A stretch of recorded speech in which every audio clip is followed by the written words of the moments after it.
Homestay Tangga Batu pada 14 April 2026 sekali lagi menjadi tempat berlangsungnya program silaturahim Aidilfitri Anjuran Kejiranan Kampung Tersusun Tambahan Batu 7 Lekir. Bermula pukul 8 malam, hadirin mula tiba dan mengambil tempat di khemah dan dewan. Majlis dimulakan dengan ucapan aluan oleh pengerusi sambutan dan diikuti bacaan doa. Sebaik selesai bacaan doa, hadirin pun mula menikmati jamuan yang disediakan.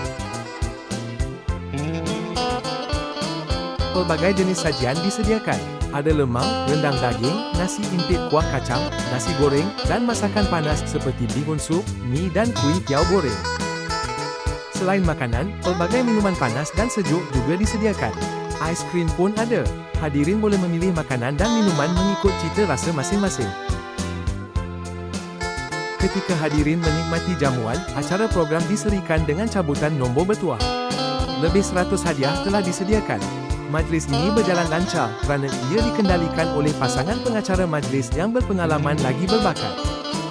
Tidak kurang juga saudara pengendali siar raya yang memutarkan lagu-lagu raya bagi menyerahkan suasana hari raya. Hadirin bukan sahaja menikmati jamuan, bahkan halwa telinga dapat menikmati lagu-lagu raya yang malas segar.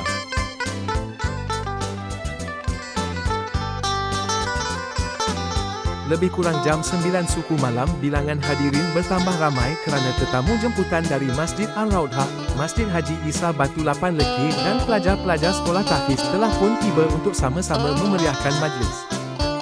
Program seumpama ini bukan sahaja merapatkan hubungan silaturahim komuniti setempat, tetapi turut juga merapatkan ukhuwah dengan komuniti kejiranan. InsyaAllah. Acara yang ditunggu-tunggu oleh golongan pelajar sekolah dan anak-anak ialah pemberian duit raya. Hadirin yang berumur 17 tahun ke bawah telah diberikan duit raya. Alangkah gembiranya para pelajar dan anak-anak menerima duit raya. Semua sumbangan untuk golongan yang dikasihani, hadiah cabutan bertuah dan sumbangan duit raya adalah daripada para dermawan dari dalam dan luar komuniti. Terima kasih kepada semua para penyumbang. Semoga Allah murahkan rezeki kalian. Warga emas juga turut diberi duit raya.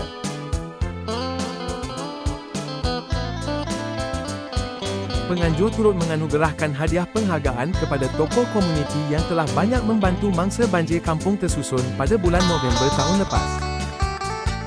Turut diraikan ialah ahli komuniti yang lahir pada bulan April. Allah selamatkan kamu. Allah selamatkan kamu. Allah selamatkan kamu semua. Allah selamatkan kamu. Kemuncak acara ialah pemenang hadiah utama cabutan bertuah dan sesi bergambar AJK Majlis.